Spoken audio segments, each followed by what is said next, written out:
explorer, regardez autour de vous. Ça sert à rien d'aller regarder trop loin. Ça sert à rien de se dire ouais, lui il fait tant d'heures de sport parce que moi j'ai jamais fait de sport, je vais pas pouvoir faire ça. Non, chacun à son échelle. Je veux dire, c'est à la portée de tout le monde de prendre ses baskets, de sortir, de courir comme un perdu et de se retrouver dans une montagne qui est juste à côté, surtout ici en Suisse.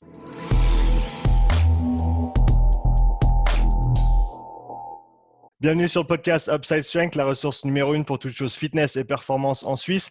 Aujourd'hui, j'ai le plaisir d'accueillir pour la deuxième fois David Rivera, fondateur, coach et athlète à Basics Overall Fitness et Martial Arts. Salut David, bienvenue à nouveau sur le podcast. Salut Sean, merci de me recevoir une deuxième fois. Alors pour tous ceux qui ne te connaissent pas encore, allez écouter l'épisode 2 qu'on a déjà enregistré en début d'année avec David. Comme ça, on peut se lancer droit dans cet épisode sans perdre de temps. Donc aujourd'hui, David, je voulais revenir un petit peu sur cette année particulière qu'on est tous en train de traverser et surtout se focaliser sur la façon dont toi, tu as géré ça avec ta salle et avec tes adhérents parce que dès le début, dès le premier confinement, dès le mois de mars, tu as été très, très réactif et créatif dans la façon dont tu as abordé les choses pour le premier lockdown et même pour le deuxième un peu plus récemment. Donc, est-ce qu'on peut commencer par le mois de mars et est-ce que tu peux parler de qu'est-ce que tu as ressenti quand tu as vu qu'on devait aller en confinement, que la salle devait fermer et comment tu as réagi par rapport à ça? En fait, ouais, concrètement, lors du mois de mars, on a été obligé de fermer. Donc voilà, concrètement, il n'y avait pas 1000 options qui se présentaient à nous. Il a fallu qu'on garde le lien avec nos adhérents. Il a fallu un peu se creuser la tête. Je t'avoue que quand on a reçu l'annonce du confinement, les premiers soirs, j'ai pas tellement dormi. Je me suis creusé la tête, surtout pas pour mon avenir financier, parce que je pense que comme toutes les strates étaient touchées, j'imaginais bien qu'il y avait des moyens qui allaient être déployés. On ne savait pas du tout pour combien de temps ça allait durer et tout. Donc voilà, moi je suis habitué à des situations comme ça que je ne maîtrise pas par les sports de combat et d'autres choses dans ma vie qui font que je ne me suis pas inquiété davantage d'avance. Par contre, voilà, on a dû imaginer, on a dû faire à la fois marcher notre côté cartésien et puis en même temps notre côté beaucoup plus créatif, beaucoup plus imaginatif. Et la première fois, ce que j'ai fait, j'ai désossé toute ma salle. J'ai donné tout ce que je pouvais prêter à mes adhérents. C'est une idée qui m'est venue assez intuitivement.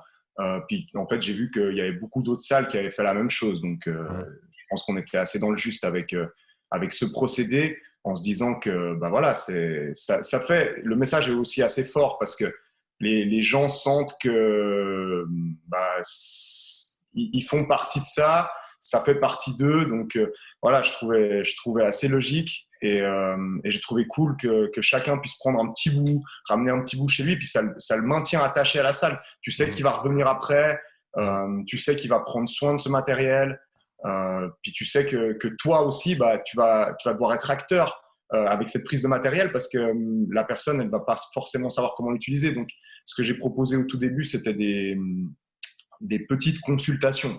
Quand je dis consultation, le mot est presque fort. C'était en gros, moi je suis disponible pendant 15-20 minutes pour vous et on peut parler du matériel que vous prenez et on peut parler de comment l'employer et qu'est-ce qu'on peut faire. Et après, on a fait toute une petite série de vidéos avec Marie où on s'est dit, en gros, ça m'embêtait de faire des programmes à la lettre alors qu'il y avait trop d'éléments de matériel qui allaient être employés. Donc après, ça te donne une option A, une option B, une option C, une option D. Puis au final, tu t'y retrouves plus dans la programmation. Donc ce qu'on a fait avec Marie, c'est on s'est dit, on va se montrer créatif avec certaines pièces de matériel, celles qu'on a le plus prêtées, et on va faire des séries de vidéos où voilà, un flot d'exercices. Visuellement, en plus, c'est assez sympa à regarder. Ça dure 1 minute. Moi-même, si ça n'avait pas été moi qui les avais faites, je veux dire, j'aurais apprécié de voir un coach qui donne comme ça des exercices assez concrets et assez facilement applicables parce qu'en gros, on n'est pas allé trop loin dans la technicité. Je veux dire, on n'a pas cherché à faire des snatchs voilà, avec dumbbell en bottom-up. Mais voilà, on a pu faire quelque chose qui était visuellement, je trouvais, assez sympa. Et en même temps, c'est vrai que ça a accompagné les adhérents. Il y a beaucoup d'adhérents qui ont eu des bons retours avec ça, qui m'ont fait de bons retours et qui m'ont dit qu'ils avaient réussi à rester motivés. En plus de ça, on a mis les cours Zoom, un peu comme tout le monde. Mhm. Moi, je suis resté toujours très dispo. J'ai essayé de motiver. J'ai beaucoup discuté avec beaucoup de mes adhérents pendant cette première période. Mais voilà, c'est vrai que les moyens matériels, ils ont été tout de suite déployés. Bon, j'ai même donné des dalles de sol. Comme je disais, j'ai donné vraiment tout ce que je pouvais prêter Mhm. à mes adhérents. Ils avaient le droit jusqu'à 3 pièces. Et, euh, et voilà, ça a permis de garder quand même un lien. Il y a beaucoup que j'ai tout de suite revu après le confinement. Et c'était ça aussi. C'était le fait de, OK, il y a ce premier confinement, on ne sait pas combien de temps ça va durer. Mais surtout, voilà, une fois que le confinement sera fini, qui va tout de suite revenir? Qui va tarder à revenir? Et Mhm. en fait, je connais, comme tout le monde connaît, hein, c'est dès qu'on s'arrête un moment, dès qu'on change nos habitudes, c'est toujours très, très difficile de revenir à un autre modèle. Et à moins qu'on ait une raison. Et là, voilà, là, il y avait une vraie raison, c'était que de toute façon, ils devaient venir me rendre le matos. Donc, ça me permettait de tout de suite leur reprendre la main dessus. Certains, il n'y a pas du tout besoin, hein, mais certains, voilà, ça aide un peu d'avoir ce lien qui s'est fait. Ouais, c'est vrai parce Voilà. que il y a eu presque cette réaction un petit peu naturelle, on va dire, de oh mon Dieu, qu'est-ce qui se passe? Chacun pour soi. On va essayer de se démerder Ah ouais. comme on peut, mais tu as réussi à faire la part des choses et à, comme tu as dit, à prendre quelques pièces de matériel, les partager avec tous tes adhérents pour qu'ils puissent rester actifs à la maison. Parle un petit peu de ta philosophie par rapport à ça, l'importance du mouvement dans la vie de tous les jours. Je veux dire, on le sait aujourd'hui avec tout ce qui se passe avec cette pandémie et le fait que d'être en bonne santé, ça va certainement prévenir beaucoup de problèmes de ce côté-là. Donc, est-ce que tu peux élaborer un petit peu là-dessus par rapport à comment tu perçois l'importance du mouvement et des activités physiques dans la vie de tous les jours pour toi, pour tes adhérents et les gens en général? Alors là, c'est sûr qu'on n'aura pas assez avec 1 heure, hein, mais... Non, mais bon, voilà, je vais peut-être me répéter un peu, mais c'est clair que c'est crucial de bouger, c'est crucial pour la tête, c'est crucial pour le corps. Voilà, il y a plein de choses qu'on ne fait déjà plus, qui sont inscrites, je pense, dans notre ADN, je pense. C'est pas moi qui le pense, c'est une vision assez partagée. Plein de choses qu'on ne fait plus. Même nous, je pense qu'on est une génération qui avons vu le mode de vie global se sédentariser. Mhm. Je pense qu'on est vraiment dans des années super accélérées où on est passé vraiment à une position assise clouée, quoi. Et une position de la tête penchée en avant, voilà. Et ça, c'est grave. C'est grave pour plein d'aspects, mais c'est grave pour les générations à venir. Parce que voilà, leur qualité de vie va s'en sentir détériorée. Il y a plein de choses que déjà maintenant, moi, je constate quand je prends des jeunes, en termes de mobilité, de restriction de mouvement, de capacité à se mouvoir et à s'adapter, qui sont alarmantes. Mhm. Très sincèrement, qui sont alarmantes.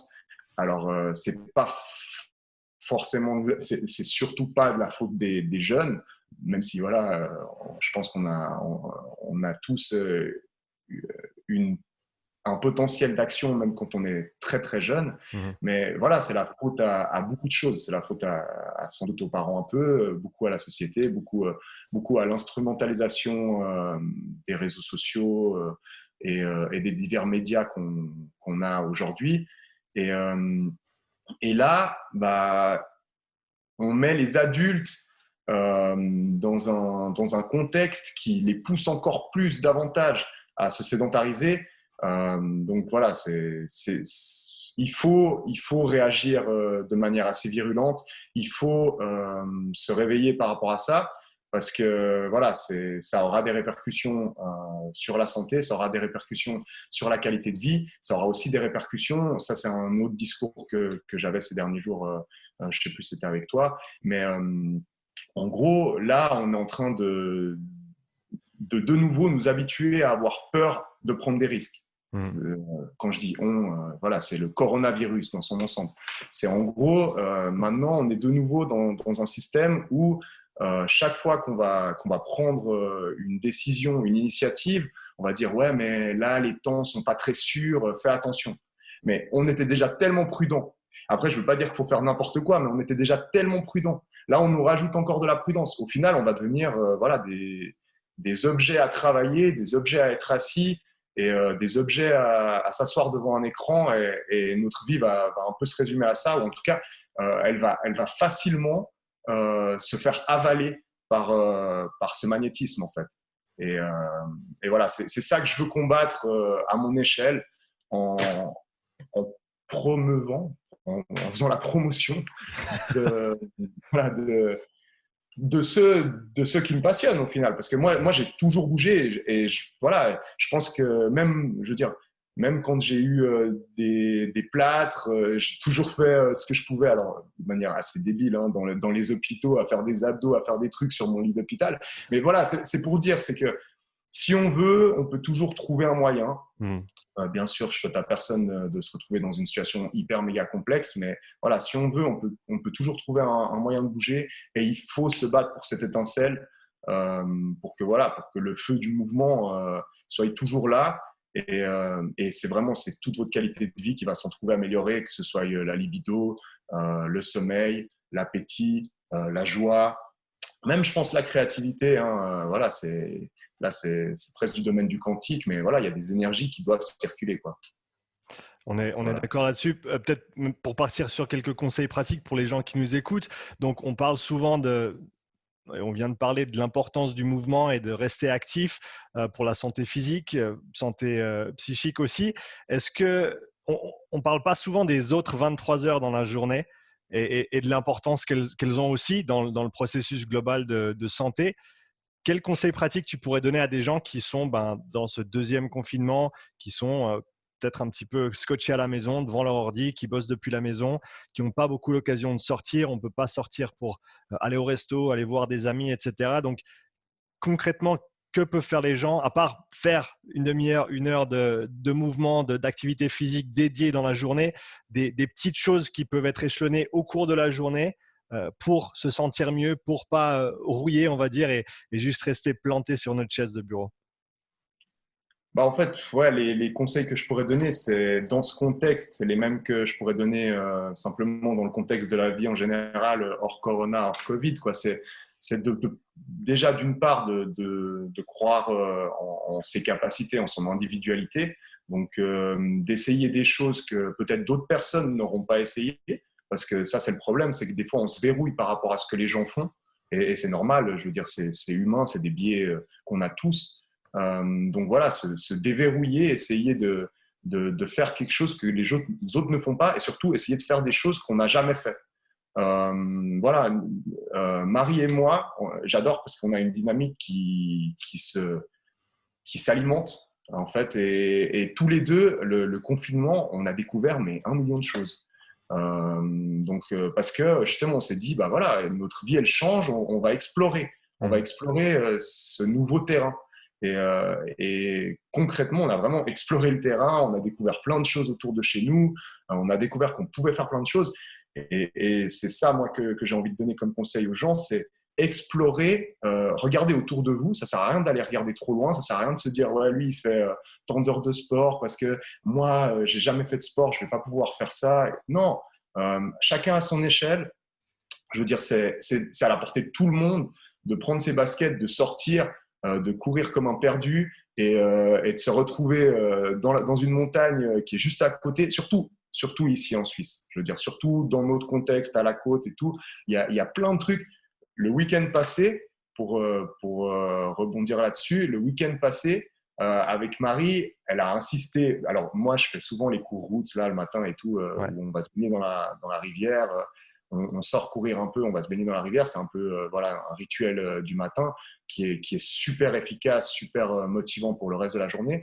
Là, la semaine passée, franchement, en fait, c'était le week-end passé, donc je venais de commencer ce nouveau système post-confinement avec une tonne de cours et j'avais la tête qui allait exploser. En plus, j'avais pas dormi et tout. Puis elle essaie de me motiver le matin. Ouais, viens avec moi, on fait pas long, on va juste acheter des œufs à la ferme et puis on revient. Et puis si on voit, peut-être on se baigne un petit coup, mais on fait pas long. Vas-y, ça va te faire du bien. Puis bon, bref, elle a dû vraiment me tirer du lit, je me motive et on part. Et en fait, voilà, on est parti pour la ferme. Puis tout d'un coup, on s'est retrouvé au bois de chêne, mais beaucoup, beaucoup plus loin. Et en gros, on est parti pour 2 heures et c'était super. Et c'est juste parce qu'on est sorti en fait des sentiers battus et ça nous a apporté énormément parce voilà, on a connu des nouveaux terrains, on a exploré, on a vu qu'on pouvait se perdre, on a vu qu'on pouvait se retrouver et puis voilà. Et c'est ce schéma-là que j'ai envie d'inspirer. C'est ce schéma de la prise de risque, ce schéma du changement et voilà, sortir des habitudes au-delà du simple fait de bouger, voilà, sortir de ses habitudes et s'essayer à des choses nouvelles. Parce que, comme tu le dis, une journée, voilà, il y a peut-être 1 heure dédiée au sport. Après, tu as les 23 heures qui suivent. Si l'heure que tu as dédiée au sport, pour toi, c'est juste une corvée et puis tu t'es juste dit, il faut que je m'impose ça, tu vas pas aller très loin. Tu vas pas aller très loin parce que tu risques de vite décrocher. Et puis surtout, ça n'a pas de sens si ça s'inscrit pas dans un tout. Et le tout, c'est ça. Le tout, c'est de se pousser constamment parce que en fin de compte, voilà, pour récolter des fruits, il faut les planter. Voilà. Ouais, c'est intéressant. On est parti un petit peu sur la même dynamique en mars-avril avec la petite famille. On est beaucoup allé marcher. On a fait le sentier des Toblerones plusieurs fois, donc juste à Ouais. côté de chez toi, à Ah non, Gand et c'est à Vic. magnifique. Franchement, c'est fabuleux. J'ai eu toute mon adolescence, post-adolescence, où je me disais, comme un peu tout le monde, ouais, la Suisse, ça fait chier. Voilà. Mais c'est bidon. Voilà, la Suisse, c'est fabuleux. Et quand je dis la Suisse, il y a sans doute 1000 endroits sur la planète, mais voilà, nous, on est quand même dans un cadre naturel ultra privilégié, au-delà d'autres privilèges qu'on a. Le cadre naturel qu'on a ici entre lac et montagne, moi, je l'apprécie de plus en plus avec l'âge. Ouais, c'est vrai que c'est un endroit qui est assez spécial. J'en arrive à la même conclusion après avoir passé presque 8 ans en Amérique du Voilà, Nord et voilà. revenir en Suisse après et réaliser en fait que c'est vraiment spécial comme endroit, que comme tu as dit, il y a plein de choses à explorer et à découvrir, que quand on était jeune et con, si on peut dire comme ça, on voyait pas vraiment ce qu'il y avait autour de nous et là, quand on commence à le réaliser, c'est intéressant. Tu as parlé avant d'aller te baigner dans la rivière. Je sais que tu vas aussi régulièrement te baigner dans le lac, hein, même à 12 degrés ou moins parfois. Est-ce que tu peux parler un petit peu de cette pratique? Quand est-ce que tu as commencé? Comment tu l'as découverte et qu'est-ce que ça t'apporte? Alors, comment c'est venu, la dynamique dans laquelle ça s'est inscrit, c'est à la base, c'était il y a 2 ans, je crois, quand j'ai fait mes premiers triathlons, mon premier triathlon, en fait mon seul, parce que cette année je voulais en faire plusieurs, mais voilà, il y en a pratiquement aucun qui a eu lieu. Ouais. Quand j'ai fait mon premier triathlon, en fait, j'ai commencé à nager en eau libre parce que c'était ce qui se rapportait le plus au triathlon. Et en fait, on est arrivé au mois d'octobre et il a fait super beau, super longtemps. Mmh. Et il y avait plein de gens qui arrêtaient de se baigner et tout, et d'autres qui continuaient. Et moi, je me disais, je ne peux pas faire partie de la portion qui s'arrête. Je veux dire, ça va, quoi. L'eau, elle est un peu fraîche, mais voilà, on va continuer. Mmh. Puis après, ça m'est venu comme un challenge qui s'est un peu inscrit en moi. C'est jusqu'où tu pourras aller, jusqu'où tu pourras faire tes 500 mètres. Parce que je nageais pas énormément, mais c'était juste après les entraînements, j'aimais bien juste pratiquer mon skills natation. Parce Mmh. que voilà, mon objectif, c'était pas de devenir un grand nageur, absolument pas. C'était juste en fait, c'est simple, de passer du temps dans l'eau, de passer du temps à nager. Et concrètement, ça me faisait chier d'aller en piscine couverte. Mmh. Une fois de temps en temps, ça passe, mais voilà, j'aime pas trop l'odeur du chlore, j'aime pas trop le fait d'être enfermé. Et je trouve tellement merveilleux de pouvoir continuer à aller dehors, en fait, et à se dire, mais putain, voilà, nos ancêtres, ils faisaient bien pire que ça, quoi. Tu regardes The Revenant avec DiCaprio, qui est assez gore, tu te dis vraiment, on est des fragiles, quoi. Voilà. Ouais, ouais. Et en vrai, je pense que, tu vois, The Revenant avec DiCaprio, c'est un film où bien sûr, il y a la magie, mais il y a aussi un peu de réalité, quoi. Si tu crois vraiment au potentiel humain, à la survivance, je ne sais pas si le terme est bon, il est énorme. Et donc voilà, je me suis dit, je vais explorer un petit peu cette voie. Je continue. Tant que je peux faire mes 500 mètres, je continue à faire mes 500 mètres. Et en parallèle, bah voilà, moi, comme j'aime bien me documenter sur ce qui se fait pas, les bienfaits, les vertus de tout ça, j'ai lu un livre qui est excellent. Franchement, il est super ce livre. C'est Tout ce qui ne nous tue pas, qui parle entre autres de la méthode Wim Hof. Mais voilà, moi, je trouve très réducteur de dire David, il fait Wim Hof. Non, j'ai jamais fait Wim Hof. Moi, je suis allé dans l'eau et puis je me suis baigné. David, il fait de la récupération post-séance, de la cryothérapie. Mais ce qui paraît, c'est pas très bon. Non, pas du tout. Moi, je me baigne dans l'eau. Elle est peut-être froide pour toi, mais moi, mon corps, il s'est adapté. Et tu vois, tu peux pas faire des études sur des sujets qui sont adaptés quand tu fais des études pour le froid, tu vois. Donc, tu vois, c'est pour ça que j'essaye toujours de contraster. Les gens, ils ont leur vision de ce que je fais. Moi, j'ai la mienne. Moi, je me suis juste adapté à un truc pour lequel on est fait à la base. On peut aller dans le froid, on peut aller dans des froids extrêmes, on peut s'adapter à beaucoup de situations. Alors, bien sûr, il ne faut pas faire n'importe quoi. Les gens, des fois, ils essayent de prendre des raccourcis. Il ne faut pas prendre des raccourcis. L'adaptation, moi, je l'ai faite avec la nature. Je l'ai faite avec les saisons. Et j'ai diminué mon temps, j'ai réaugmenté. Au tout début, j'avais le chapeau, parce que vraiment, au début, je ne supportais pas l'eau dans les oreilles, l'eau gelée. C'était pour moi impossible, tu vois. Donc, je mettais le bonnet en néoprène et j'avais les doigts de pied qui congelaient au bout de… maintenant encore, mais beaucoup moins. Ouais. J'avais les doigts de pied vraiment qui congelaient. Et ça, c'est un des trucs qu'on remarque le plus au début quand on va, c'est vraiment les doigts de pied qui congèlent. Et là, de moins en moins. Là, maintenant, je ne vais plus jamais avec chaussons. Mais ouais, au début, j'avais les chaussons, j'avais 2-3 éléments qui me permettaient de m'adapter, on va dire, avec douceur à cet environnement.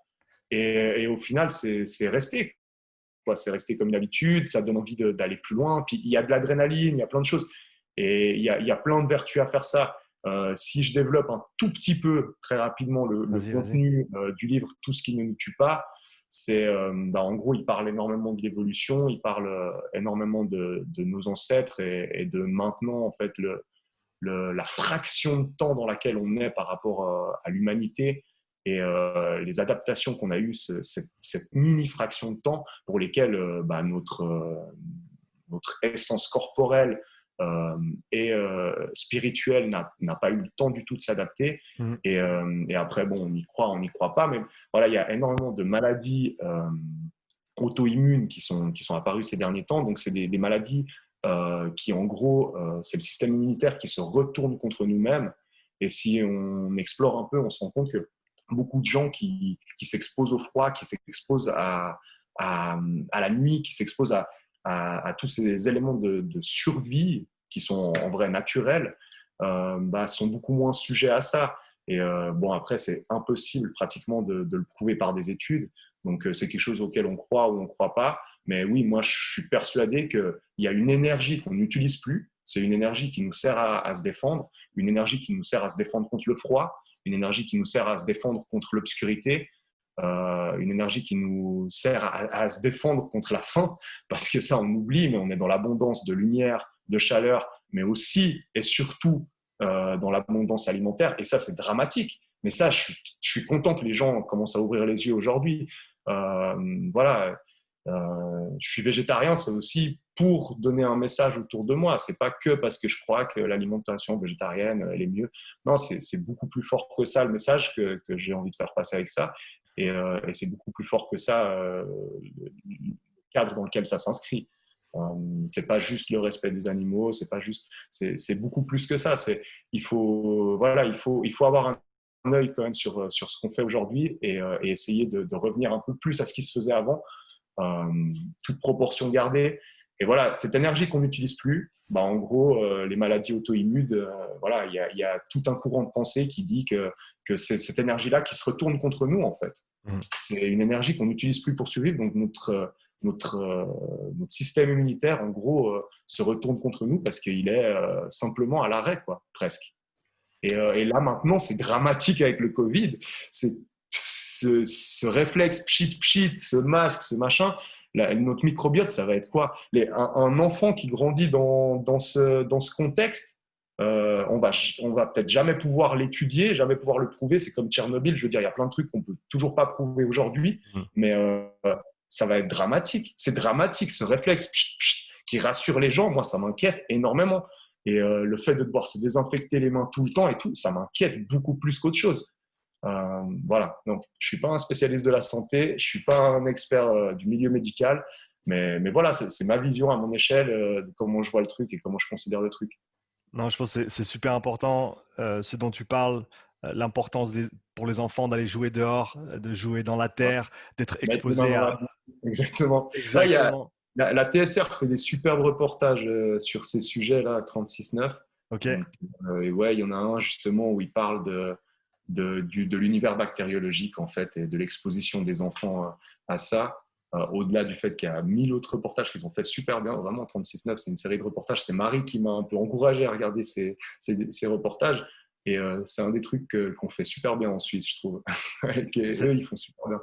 c'est Ouais. bien Et, ouais. Vas-y, vas-y. Non, justement, il parle de ça, il est assez bien fait. C'est assez court, c'est assez facile à regarder. Ouais, Puis, l'influence de l'environnement sur notre santé, comme tu as dit, la microbiote, le système immunitaire, le fait de… En fait, c'est presque une attitude un petit peu antifragile où on va se confronter à certaines choses qui pourraient, à certaines échelles, être négatives pour nous, mais si on s'y expose progressivement et correctement, on peut en tirer quelque chose de très, très bénéfique. Un sujet qui me passionne ces temps et qui m'intéresse beaucoup, c'est la respiration, le système ouais. respiratoire, différentes façons de respirer et les effets sur notre corps, sur notre physiologie, sur notre esprit aussi. Tu as parlé un petit peu de la méthode Wim Hof sans nécessairement dire voilà, je fais ça exactement. Quel est le rôle pour toi de la respiration depuis que tu as commencé à notamment aller dans l'eau froide? Est-ce que ça a un rôle particulier par rapport à ça? Et est-ce que tu as peut-être appris certaines choses par rapport à la respiration de par tes expériences dans l'eau froide et toutes les autres pratiques, bien sûr, que tu fais à côté? Ouais, alors c'est un domaine super, super intéressant que je commence à peine à explorer. Et quand je dis explorer, j'explore d'un point de vue littéraire. Mais bon, ça parle pour beaucoup de monde, en fait, tout ce qui est littéraire. Mais moi, ce qui me parle le plus, c'est l'expérimentation. C'est le fait de le tester sur moi, de le tester par moi-même. Et donc, je fais les deux. J'essaye de joindre la théorie à la pratique. Et oui, effectivement, on nous explique que voilà, via la respiration, on peut stimuler le nerf vague. Il y a un rappel du système parasympathique qui peut se faire dans certaines circonstances. Et tout ça, c'est des voies qu'on peut explorer avec de la théorie très facilement et très rapidement. Moi, ce que j'ai fait, c'est que je l'ai vraiment fait de manière progressive. J'ai pris conscience de l'importance de la respiration nasale en la pratiquant, simplement. J'ai lu plein de trucs, surtout c'est de l'anglais, hein, pratiquement tout ce qu'il y a là-dessus. Et moi, j'ai pas ton niveau d'anglais. Donc voilà, en gros, j'ai compris l'essence du message et j'ai commencé à mettre en pratique. Il y a aussi K-Swiss, avec qui Ouais. tu as fait le podcast. C'est vrai que la période où j'expérimentais justement toutes ces choses respiratoires, j'avais déjà commencé un peu avant, mais j'ai fait aussi la programmation de K-Swiss pour la mobilité et j'ai vu que lui aussi, il parlait un peu de ça et puis qu'il plaçait ça dans ses cours. Donc voilà, c'est toute une dynamique qui s'est rejoint autour de la respiration pendant mes recherches qui font que j'ai pu avancer un peu là-dedans. Et en gros, moi, ce que je fais aujourd'hui, c'est que lors des échauffements, lors des efforts à basse intensité, j'essaye un maximum de respirer par le nez Mmh. pour stimuler cet organe de respiration. Donc, pas de système parasympathique, sympathique, non, juste pour stimuler l'organe de la respiration, qui en fait est beaucoup plus adapté à la respiration que la bouche, Mmh. pour des tas de raisons. Pour une question de filtre, pour une question d'échange gazeux, pour une question de beaucoup de choses qui me dépassent même. Au jour d'aujourd'hui, je ne sais pas encore exactement tous les rudiments. Et j'explore aussi tout ce qui est respiration contrôlée, consciente, avec des rythmes respiratoires pour le retour au calme, pour la maîtrise de soi, pour la gestion du stress. tout ça. Et je fais des protocoles vraiment super simples. Hein. Et j'explore encore des protocoles. Des fois, j'essaye même comme dans le coaching. Moi, on m'a donné la théorie. Au tout début, je lisais les livres de Frédéric Delavier quand j'étais vraiment tout jeune. Et voilà, tu avais des principes de base. Et tu vois toujours les gens ultra pragmatiques qui prennent exactement les principes et qui les appliquent à la salle. Et moi, j'étais là, mais pourquoi tu les appliques exactement comme ça? T'as pas compris l'essence du principe. Et sans prétention, c'est juste que pour moi, j'ai pas la même logique qu'eux. Moi, j'essaye de l'adapter à mon contexte, à ma situation. Et c'est exactement ce que je fais avec la respiration. Donc, j'explore, j'essaye des trucs aussi lors de mes cours. Je vais peut-être faire pas des bêtises, mais je vais peut-être faire des expériences infructueuses, voilà, par mon parcours, mais au moins, je trouverai quelque chose qui sera vraiment adapté à ma vision et à mon contexte. Et ouais, c'est super intéressant. Et je pense que, voilà, on avait déjà parlé de ça une fois tous les deux, où tu me disais aussi en termes de placement corporel et en termes de tension qu'on peut mettre dans les différents mouvements, j'en suis pas encore là. J'en suis pas encore là. Moi, je l'ai vraiment adopté, comme je t'ai dit, dans une question de gestion de stress, gestion des émotions, retour au calme et aussi pour la gestion de l'effort. Ça, j'ai trouvé incroyable. Mais quand je dis incroyable, c'est un niveau extrême. C'est en gros, j'ai vu à une période où j'ai mis l'accent sur le travail de fond, d'endurance, j'ai vu que mon cœur, donc c'est vraiment c'est physiologique et c'est surtout mesurable. J'ai vu que mon cœur retournait au calme beaucoup plus rapidement par une respiration nasale que par une respiration, on va dire, classique ou non contrôlée. Mais un truc de malade. Et ça s'est inscrit dans une période où je faisais énormément de travail à basse intensité, mais ça c'est des protocoles aussi qui datent de la nuit des temps. Avant, on parlait de zone 1, zone 2, zone 3, voilà, des travails dans les zones basses. Maintenant, toi, tu parleras d'autres choses avec ton oxy, mais voilà, ce travail-là on va utiliser un terme que tout le monde comprend, d'endurance de fond à basse intensité, c'est un travail que je trouve ultra intéressant à faire en respiration nasale. Ultra intéressant. Et pour l'instant, j'ai pas encore d'argument qui contre cette approche. Non, je suis tout à fait d'accord avec toi. Je viens de finir le livre qui s'appelle The Oxygen Advantage par Patrick McKeown et qui parle exactement de ça, qui est très, très focalisé sur la respiration nasale, comme tu viens de le dire. Le prochain que je dois lire, c'est Breath by James Nestor, où il explore vraiment toutes les pratiques de respiration au cours du temps, toutes les études qui ont été faites, parce qu'il y a un corps de recherche énorme en fait qui a été fait autour de l'importance et de la puissance du travail respiratoire qui est vraiment dont très peu de gens parlent ces jours-ci. Et donc, peut-être la pensée initiale que j'avais en arrivant un petit peu dans ce domaine et en essayant de me renseigner, c'était vraiment, voilà, il y a Wim Hof que tout le monde connaît un petit peu de nom, mais c'est vrai qu'il y a pas une infinité, mais il y a tellement de protocoles différents qui sont tous des outils en fait, qui sont des façons d'utiliser la respiration de manière différente, comme tu as dit, avec un potentiel, avec la possibilité d'influencer le système nerveux autonomique et vraiment moduler ces choses-là, que ce soit côté repos, que ce soit côté même intensité, côté sympathique, côté action également au niveau de la respiration. Voilà, il y a un truc sur lequel je veux revenir après, c'est ce que ça m'a apporté aussi en termes de gestion de stress pour les compétitions de jiu-jitsu. Je ne l'ai pas encore mis assez en pratique parce que j'en ai eu qu'une seule dans l'intervalle, mais c'est incroyable.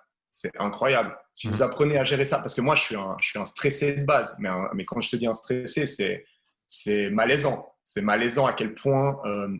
Après, j'assume et je fais les choses. Contrairement à des gens qui prendraient ce stress et se laisseraient écraser. Moi, je peux monter sur le tatami tout tremblotant, ça je peux le faire. Maintenant ça m'arrive plus trop, mais voilà, mais je pourrais le faire. Par contre là, avec justement cet outil-là, c'est complètement fou en fait l'état physiologique que tu arrives à renverser, comment tu dis, nerveux autonome, que tu arrives à contrôler en fait par ces respirations alors que tu as l'impression que c'est inscrit. Tu as l'impression que tu t'es levé, que tu dois aller vite aux toilettes, que tu n'es pas bien, que tu as le ventre noué, que tu es faible et tout. Et par certaines respirations, tu arrives un peu à renverser la vapeur. Ça demande de la pratique, ça demande encore d'exploration, en tout cas de mon côté. Ouais, super. je me rappelle d'un interview avec Cron Gracie il y a plusieurs années en arrière. Je ne sais plus si c'était avec Joe Rogan ou avec quelqu'un d'autre. Et il parlait pendant bien 20, 30, 40, je crois que c'était sur Joe Rogan, il faut que je le retrouve. Mais il a parlé très, très longuement de l'importance du travail respiratoire. Il y avait même des vidéos de lui qui travaillait ça, où il arrivait à faire rentrer son ventre, enfin un Ouais, contrôle ouais, ouais. de tous ses Ouais, organes alors, respiratoires. ça j'aimerais bien explorer. J'en suis pas encore là, mais effectivement, ouais. Ouais, et voilà, de l'influence que ça peut avoir dans l'entraînement. Et c'est vrai que plus j'y pense, plus je tends vers l'idée que la respiration, c'est un des éléments critiques pour notre santé, en parallèle au mouvement, à l'activité physique et à la nutrition aussi. La façon dont on respire, et comme tu as dit, la possibilité d'utiliser ça pour manager le stress, l'anxiété, même pour certains qui ont des soucis respiratoires comme de l'asthme, etc. C'est vraiment un domaine, à mon avis, qui est inexploré. Et peut-être, j'aime bien avoir ton avis là-dessus, pour moi, peut-être euh, qui pourrait, le lien qui pourrait nous aider dans notre société occidentale qui est encore assez résistante à tout le côté un petit peu spirituel, de pratique spirituelle, on parle de méditation ou d'autres, hein, il y a plein de façons de le mettre en pratique. Mais cette respiration, étant donné maintenant qu'on a énormément de data dessus et de l'influence que ça peut avoir sur notre physiologie directement, peut-être faire le pont pour certains qui sont un peu plus réticents de se dire ah mais j'ai pas envie de me coucher m'asseoir sur un tapis en Exact. tailleur et de méditer pendant 1 heure. Non, mais alors est-ce que tu pourrais t'asseoir ou te coucher et est-ce qu'on peut faire du travail sur ton système respiratoire, sur ta respiration, qui indirectement va aussi influencer ton état psychologique, ton état psychique, etc. Non, mais exact, hein. Tu es tout à fait dans le juste. D'ailleurs, quand tu regardes la sophrologie, même pour les enfants et tout ça, ça commence par là. Quand tu regardes les apnéistes et tout, c'est des gens qui parlent de méditation énormément et tout. Et ça commence par là. C'est, comme tu dis, c'est le pont vers la méditation, c'est le pont vers beaucoup de choses au niveau cérébral.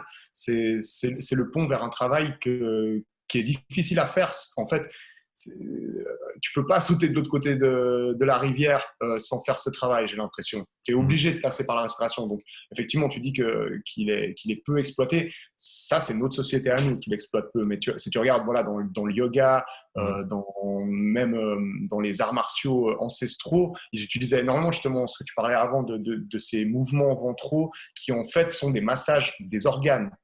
Euh, c'est sans doute plus. Voilà, je ne veux pas parler parce que j'ai pas encore consulté assez de littérature là-dessus, mais c'est des massages des organes. Et ça, c'est un truc qui est difficile à faire manuellement. Marie, des fois, vu qu'elle est en études de physio, elle essaye de me faire des trucs au niveau des psoas et tout, juste en me rentrant déjà les mains. C'est tellement désagréable. Ouais. Je me dis qu'avec la respiration, on peut peut-être faire quelque chose automassage qui est super intéressant. Alors, j'ai essayé de me documenter là-dessus. C'est un petit peu compliqué. Voilà, surtout que, comme tu le dis, tout est en anglais. Hein, la bonne littérature, elle est en anglais, hein, qu'il s'agisse du médical, de la santé. Donc voilà. Mais oui, c'est le pont. Lolo, là, que tu as eu dans le podcast, qui travaille avec moi, lui, il explore énormément ces trucs et c'est génial, c'est génial. Des fois, on a des discussions là-dessus et lui, il est à un stade plus avancé que moi dans ses pratiques de méditation et de respiration et ça se voit, ça se sent. Tu vois, le mec, voilà, il est tout le temps zen, le mec, il est tout le temps de bonne humeur. Est-ce que tu as déjà vu Lolo s'énerver? Alors que le mec, Non.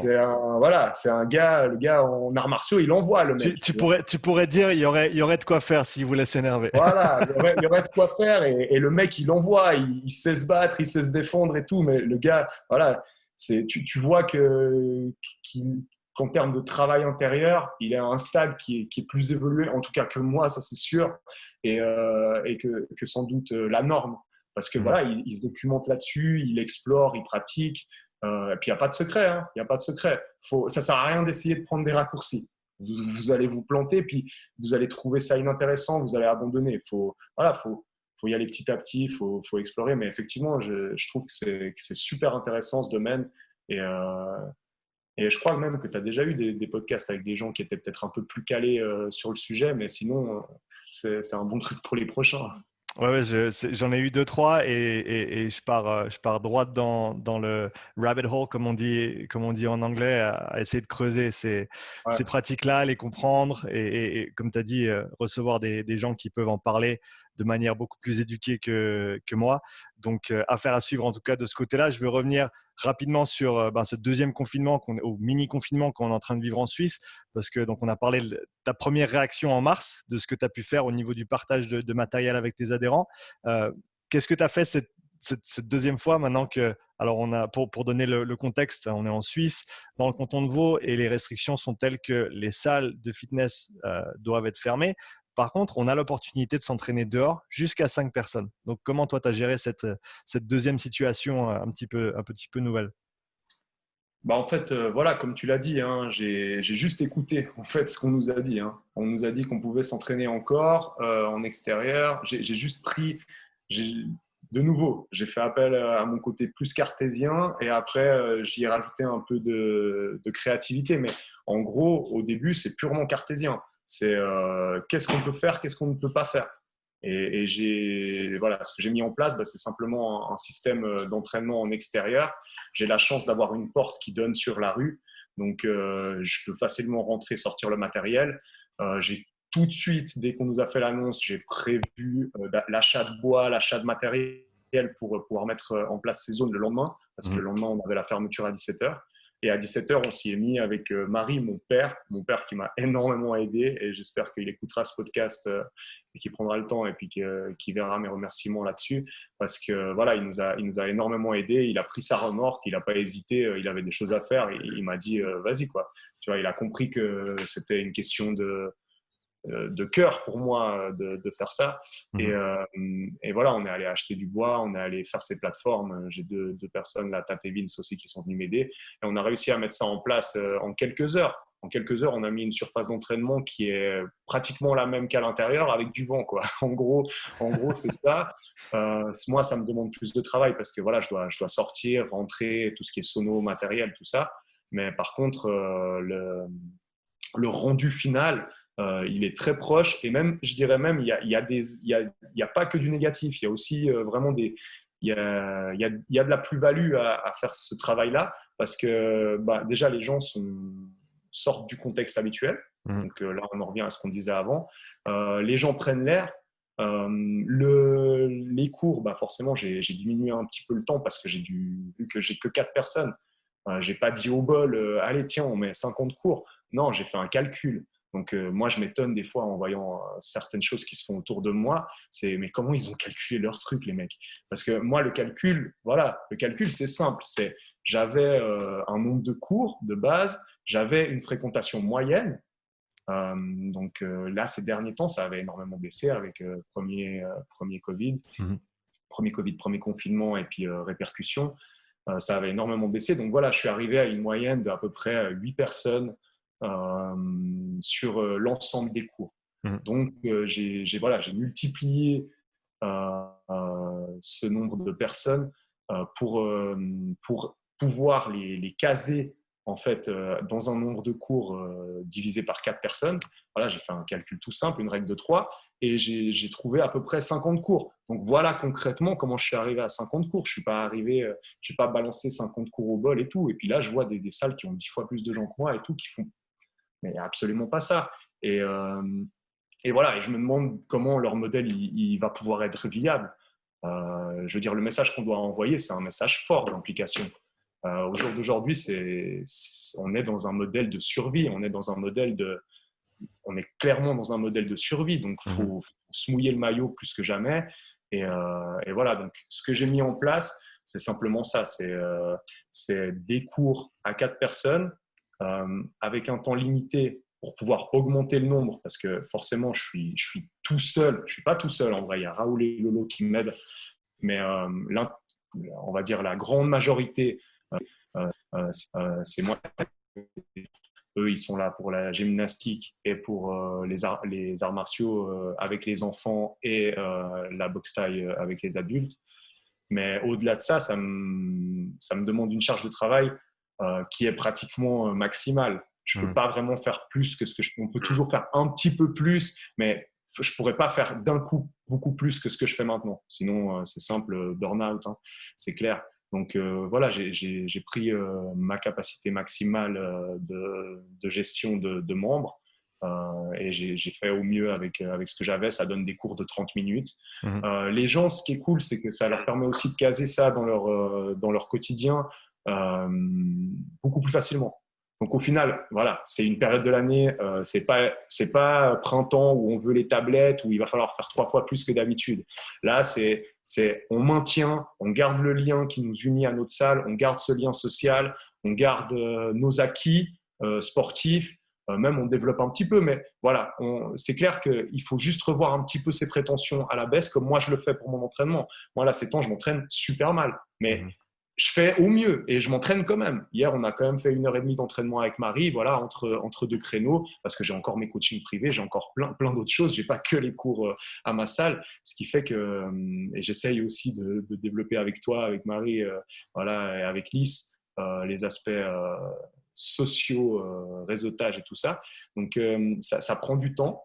Voilà, ça demande un certain investissement qu'on est absolument prêt à faire si l'objet, c'est notre rêve. Et moi, l'objet qui est remis en question aujourd'hui, qui est en survie, c'est mon rêve, c'est l'accomplissement de beaucoup d'années de travail, beaucoup d'années de recherche et d'une passion investie qui ne cesse de croître. Parce qu'au final, aujourd'hui, j'aime mon travail plus que hier et sûrement moins que demain. Voilà. Donc ça me force à me battre, en tout cas, jusqu'à ce que je sois totalement désarmé. Mais voilà, de nouveau, je pense cet esprit-là, c'est l'esprit martial de base. C'est quand tu as fait des arts martiaux, quand tu sais que tu dois te relever pour être plus fort, il y a un moment donné où tu ne te poses plus la question. Il y a des moments où tu vas pleurer, il y a des moments où tu vas ramasser comme jamais, il y a des moments où tu vas te sentir vraiment une grosse merde et tu sais que derrière, tu vas te relever et tu vas être plus fort. Et si tu n'es pas plus fort, tu es fini. Et voilà, et il y a peut-être un jour où je serai fini, mais ce n'est pas demain. En tout cas, ce n'est pas demain tel que je le vois maintenant. Donc voilà, on se bat, on essaye de faire au mieux. Là, on parle de maintenant, mais cet été, moi, j'ai été frappé. Parce que là, j'ai été frappé assez durement parce que, si tu veux, ils ont fait l'annonce des nouvelles restrictions le lendemain que j'ai ma nouvelle salle. Donc, en fait, j'ai doublé ma salle. Donc, j'ai doublé le loyer aussi, par conséquent. Et le lendemain, on m'annonce que c'est fini. Et surtout que je ne peux plus faire d'arts martiaux. Donc, ce qui est pratiquement la plus grosse partie de mon affaire, c'est les arts martiaux. Et on m'annonce que les arts martiaux, t'oublies, tu ne fais plus rien. Donc, voilà, nous, on fait du physique au lieu de faire du contact. Mais c'est dramatique. Et c'est encore plus dramatique pour plein de petits clubs d'arts martiaux qui n'ont pas les compétences de préparation physique et l'infrastructure. Ça, c'est vraiment dramatique, mais c'est un peu un sujet encore à part. Mais c'est dramatique et force à toutes les académies, que ce soit en France, que ce soit partout dans le monde, en fait. Moi, j'ai écho de beaucoup d'académies en France et en Suisse, même mon académie de laquelle je suis affilié, qui souffre, mais je ne sais pas comment certaines vont relever la tête. Donc ça, c'est dramatique. Moi, heureusement, j'ai la chance d'avoir quand même des moyens qui me permettent de continuer à exercer dans un cadre différent. Mais voilà, ça, c'était le deuxième coup dur, mais j'avais déjà été frappé assez fortement cet été. Avec, comme tu le sais, je fais les summer camps à Majorque. Et là, cette année, c'était la 10e édition.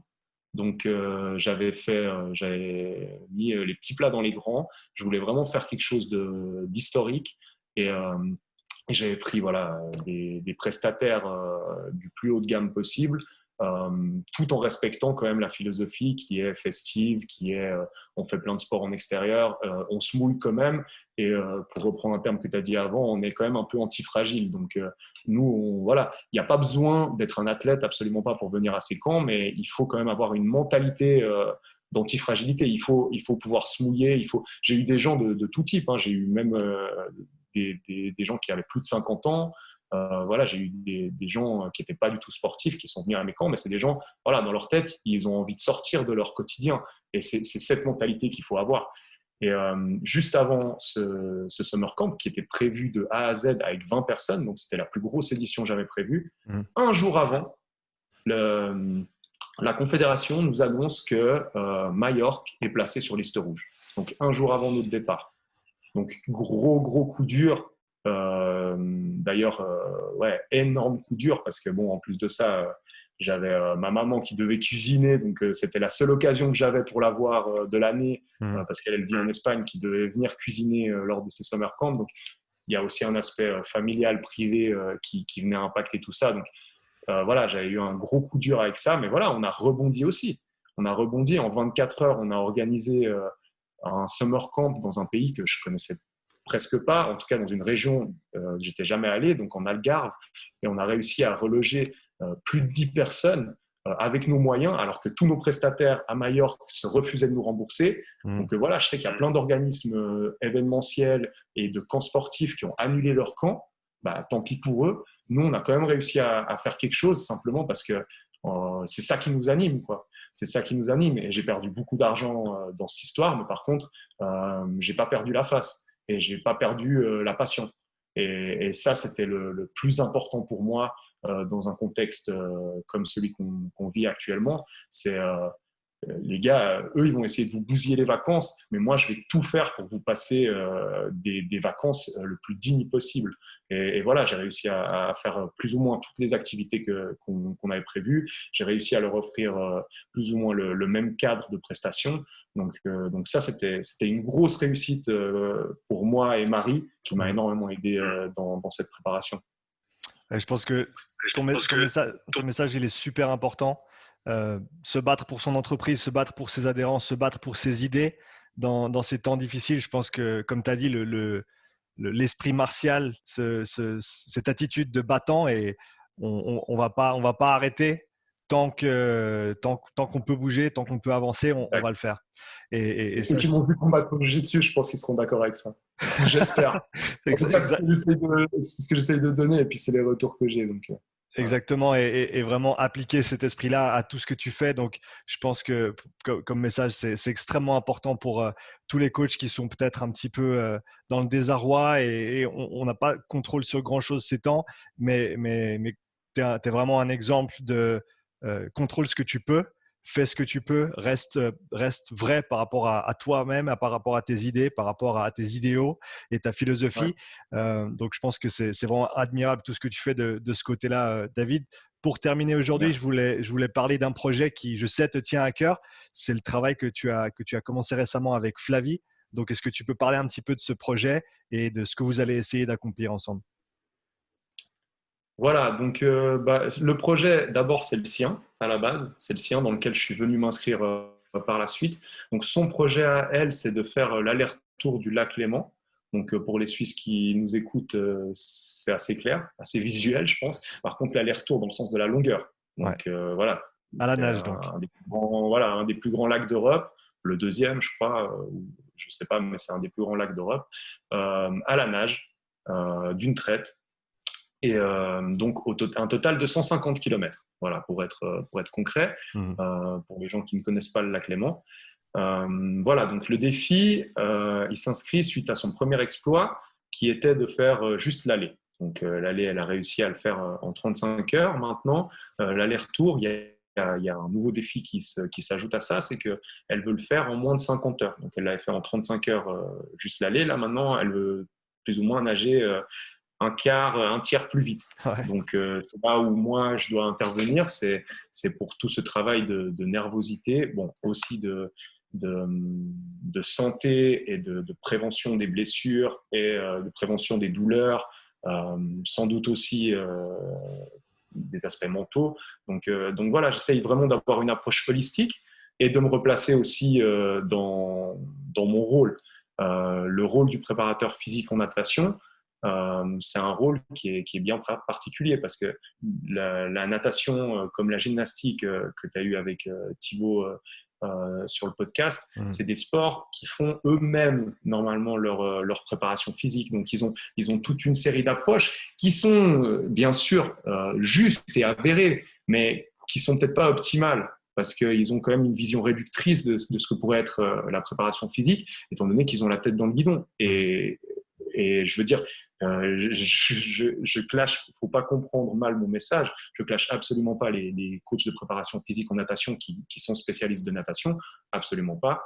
Il y a sans doute pour toutes les bourses, mais par contre, c'est vrai que voilà, quand on a la tête dans le guidon, des fois on voit pas tout ce qu'on pourrait faire et on reste un peu trop spécifique et un peu trop dans le cadre. Et ça, c'est un truc pour lequel moi, j'essaye de me battre, comme toi même, comme K-Swiss, comme des gars comme ça, où on voit que vous le faites beaucoup plus ouvertement que moi. Moi, j'ai moins cette fibre de l'ouverture, mais voilà, vous taclez les échelles d'agilité, vous taclez les mesures, vous taclez tous ces trucs. Et je suis entièrement d'accord sur les raisons fondamentales pour lesquelles vous taclez tout ça. C'est vrai que voilà, une échelle d'agilité, à part à danser la samba un petit peu mieux, ça va pas te servir à grand chose sur un terrain. Après, qu'on s'entende, il y a des applications qui peuvent être intéressantes.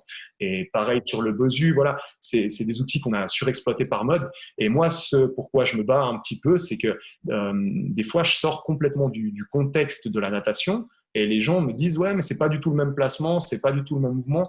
Oui, c'est pas du tout le même mouvement, mais on va renforcer des muscles qui vont être moteurs dans ces mouvements-là. On va chercher un alignement. Moi, là, ces temps, je l'ai fait beaucoup travailler sur la gymnastique. Donc, la gymnastique suspendue et la gymnastique en appui au sol, c'est des trucs qui vont lui forcer à mettre une tension continue dans tout son corps. C'est des trucs qui vont lui faire comprendre ou améliorer son alignement pour le travail. Attention, j'ai mon chat là qui veut faire la vedette. Ça, c'est Ruby, la petite. Salut Ruby, bienvenue sur le podcast. Voilà, bienvenue sur le podcast. Donc, ouais, ce que je disais, c'était que en fait, elle va en tirer les bénéfices d'une situation, d'une préparation physique générale qui va pouvoir être transférable. Et moi, ça, c'est vraiment mon souci. Donc, mon souci, c'est pas d'être spécifique. Parce qu'en allant trop dans la spécificité, on déforme le mouvement. Et ça, c'est quelque chose que toi, tu as super bien compris, que K-Swiss a super bien compris, qu'un bon coach a compris. C'est qu'en fait, on a des patterns de mouvement. Et si on répète certains, par exemple, typiquement, imaginons, je prends un coureur. Le gars, il doit courir un trail. Je lui mets un gilet parce que je me dis, ouais, c'est une bonne chose. S'il court sans gilet, on n'est pas dans Dragon Ball Z, malgré le fait que j'adore Dragon Ball Z. Mais si tu cours avec un gilet tout le temps, le jour où tu enlèves ton gilet, ta course, elle sera déformée. Donc, c'est très bien de faire ça pour rajouter un stimuli supplémentaire. Mais si tu le fais, si c'est ta base de travail, tu vas droit dans le mur.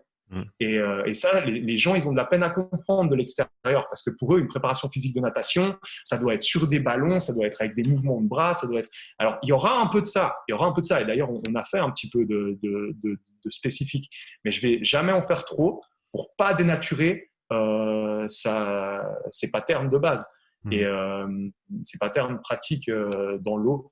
Et voilà, le travail à sec, c'est ça. Et c'est ce que je fais aussi avec les footballeurs. Moi, voilà, j'ai été appelé l'année passée pour l'Italianion, pour leur équipe, pour leur prêter un petit coup de main en termes de préparation physique. Les coachs, au début, ils se disaient, mais il fait quoi, lui? Il fait pas du tout ce que les préparateurs physiques de foot font. Non, je fais pas du tout la même chose qu'eux parce que moi, mon but, c'est de les rendre meilleurs athlétiquement parlant pour leur sport. C'est qu'il y ait un transfert de capacité athlétique sur leur sport. C'est pas de les apprendre à frapper avec un élastique au bout du pied plus fort, parce que c'est de la merde, ça. C'est vraiment de la merde. Vous pouvez le faire une fois pour créer un stimuli différent et une adaptabilité générale dans des contextes différents. Mais si votre base de travail, c'est la déformation, la complication de mouvements spécifiques au sport, vous allez droit dans le mur. Vous allez droit dans le mur et il y a plein d'articles qui sont écrits à ce sujet. Sans doute, il y en a beaucoup plus en anglais. J'ai pas tellement exploré, mais parce que pour moi, c'est du bon sens. C'est du bon sens. C'est comme les mecs qui courent avec un masque ou les mecs qui s'entraînent avec un masque. Alors, au-delà du fait que ces masques de respiration, désolé pour tous les vendeurs de masques de respiration, mais à part si tu as un truc vraiment pour travailler ta spiro, ces masques de respiration bas de gamme, là, c'est vraiment de la merde parce que ça te force à respirer encore plus fort avec la bouche. Donc, tu habitues ton corps à respirer encore plus mal. En plus de ça, ça détériore ta performance. Par exemple, imaginons que tu cours avec ça, tu vas courir un peu moins vite. Ouais. Donc, au final, tu n'explores même pas ton potentiel ou alors tu le gères moins bien, mais en t'handicapant d'un réflexe néfaste à ta performance. Donc c'est dramatique, c'est totalement Et, débile. en gros, Ça, l'intention. c'est un truc que les arts martiaux, ils ont bien, c'est que dans les arts martiaux, tu fais souvent avec un protège-dents. Et un protège-dents, ça t'oblige à la respiration nasale. Et Mhm. tu vois les mecs qui font des combats en ceinture noire, tu regardes les mecs, ils ont plus de protège-dents parce que maintenant ils savent se placer, ils se reçoivent plus de coups. Mais par contre, les mecs, ils sont stoïques. Tu regardes le visage d'un mec en ceinture noire, le mec, même si tout d'un coup il a des phases ultra dynamiques, son visage ne bouge pas. Et ça, c'est simplement parce qu'il a appris en fait à gérer son stress, à gérer ses émotions, à gérer son intensité d'effort par une respiration nasale. Mhm. On lui a jamais dit que c'était ça qu'il devait faire. C'est Mhm. juste qu'il a mis le protège-dents pendant ses premières années et qu'il s'est habitué. Et voilà, on en revient à ce qu'on disait avant. Ouais, c'est quand tu vois quelqu'un qui combat, que ce soit en jiu-jitsu ou en MMA, qui commence à ouvrir la bouche, tu sais qu'il est dans le mal et tu sais que Pas bon. il reste plus grand-chose. Pas bon. Et pour en venir à ce que tu disais avant, je pense qu'il est super important sur la préparation physique pour les sportifs, le rendu moteur, il est sous-exploité. Donc même avec Flavie, tu dis le travail que tu fais avec elle, simplement du travail. J'en parlais avec Kyle Ruth récemment sur le podcast, qui lui a été nageur de haut niveau et qui a coaché des nageurs aussi. Comme tu as dit, ce travail à sec, ce travail hors de l'eau, travail de renforcement très très général, à un transfert, simplement travail d'économie en fait. Euh, Exactement. Par exemple, au niveau des Exactement. jambes, est-ce que tu peux gagner sur ton squat qui va faire ensuite que chaque petit battement de jambe va être beaucoup plus économe? On parle de réserve de vitesse, là on parle de réserve de force. Je pense que c'est tous des concepts Exactement ça. qui C'est sont très exactement très le thème, importants. mais avec un paramètre qu'il faut quand même considérer, Mhm. parce que pour les sports d'endurance, c'est super important. Et moi, je viens pas forcément de ces sports-là, donc c'est un paramètre que j'ai su découvrir, Mhm. c'est le poids. Il faut Ouais. faire très attention parce que le truc, c'est que, OK, cette réserve de force augmente, mais sur un effort de 50 heures, 1 kilo de plus, c'est Mhm. énorme. Mhm. Donc voilà, donc effectivement, le squat, comme tu dis, mais je dois faire très très attention de ne pas rentrer dans l'hypertrophie et de rester dans des adaptations beaucoup plus du système nerveux, Neuromusculaire, on voilà, peut dire, ouais. neuromusculaire. Et je vais surtout pas chercher une hypertrophie, une résistance à l'effort de force. Mhm. Donc, Mhm. les deux, en fait, les deux doivent se combiner, mais de manière assez subtile. Et je découvre. Voilà, je me documente comme je peux. D'ailleurs, j'ai acheté le livre de ton dernier podcast là, de Olivier Boyer, Ouais. qui a fait un livre sur le préparateur physique en natation. Mhm. Voilà, j'ai acheté deux, trois ouvrages qui vont me permettre aussi de pas aller d'aller le moins possible dans des expérimentations infructueuses. Ouais. Les nuances et la beauté de notre métier, de se réinventer, de réapprendre, d'explorer et de Ah, ça, c'est beau, continuellement, et de continuellement ben, être dans un processus d'approfondissement de ce qu'on sait, de remise en question qui est fascinant et passionnant. David, pour tous ceux qui ne te suivent pas encore, où peut-on te trouver sur les réseaux? Alors, je pense que tu vas les mettre en bas, mais si jamais, Absolument. ouais, j'ai ma page Instagram. Alors, franchement, il y a peut-être un jour où il faudrait que je fasse l'adulte et que je passe purement à une page professionnelle. Là, je mélange un peu ma vie privée et ma vie professionnelle, bien qu'elles s'emboîtent assez bien ensemble. Mais voilà, il y a ma page Instagram qui n'est absolument pas une page de coach sportif comme on peut voir chez toi, par exemple. J'ai ma page Basics Vic qui concerne ma salle. J'ai la page Sport Addict Summer Camp qui concerne mes summer camps. Mhm. Et après, je suis aussi un petit peu sur Facebook. Voilà, on essaye de redorer tout ça ces derniers temps, de mettre un peu plus d'énergie là-dedans, parce que c'est vrai que bah voilà, c'est pas des aspects que je maîtrise particulièrement et dans lesquels je souhaite spécialement m'investir. Mais malheureusement, ça fait partie du monde moderne. Il faut qu'on fasse des choses là-dedans. Et le travail que toi tu fais, je trouve vraiment admirable. Merci beaucoup, David. Et en tout cas, c'était un grand plaisir de te recevoir encore une fois sur le podcast pour discuter de ces sujets qui sont absolument passionnants, fascinants et toujours intéressants. Donc, merci beaucoup à toi et à bientôt. Merci Sean. J'aimerais juste conclure avec un dernier truc. Vas-y. C'est pour revenir, parce que j'y pensais avant, c'est pour revenir aux aspects martiaux. Hier, j'ai ma mère. Alors, je ne sais pas du tout si elle est au courant de ce qu'elle m'a dit, mais hier, ma mère, elle m'a envoyé un message parce qu'elle a vu mon interview pour la télé. Et elle m'envoie un message, ouais, t'es comme l'eau, tu sais t'adapter, tu sais prendre la forme de… Et tu vois, c'est la fameuse citation de Bruce Lee, mais je sais même Ouais. pas si elle est au courant et je sais même pas si voilà, cette citation, elle l'a repris de quelque part ou si c'est Ouais. vraiment venu instinctivement. Mais en tout cas, ça m'a touché de la part de ma mère qu'elle m'envoie ça. Donc, ouais, David, tu es comme l'eau, toi, tu t'adaptes toujours à ton environnement. Et voilà, et c'était le mot de la fin. Je me jette un petit peu des fleurs avec ça, mais c'est pour dire soyez comme l'eau, surtout. Tu as absolument le droit et avec tout ce que tu fais, tu le mérites grandement. Donc, bravo encore pour cette flexibilité, flow like water et Exact. un bon message de fin pour tous ceux qui nous écoutent.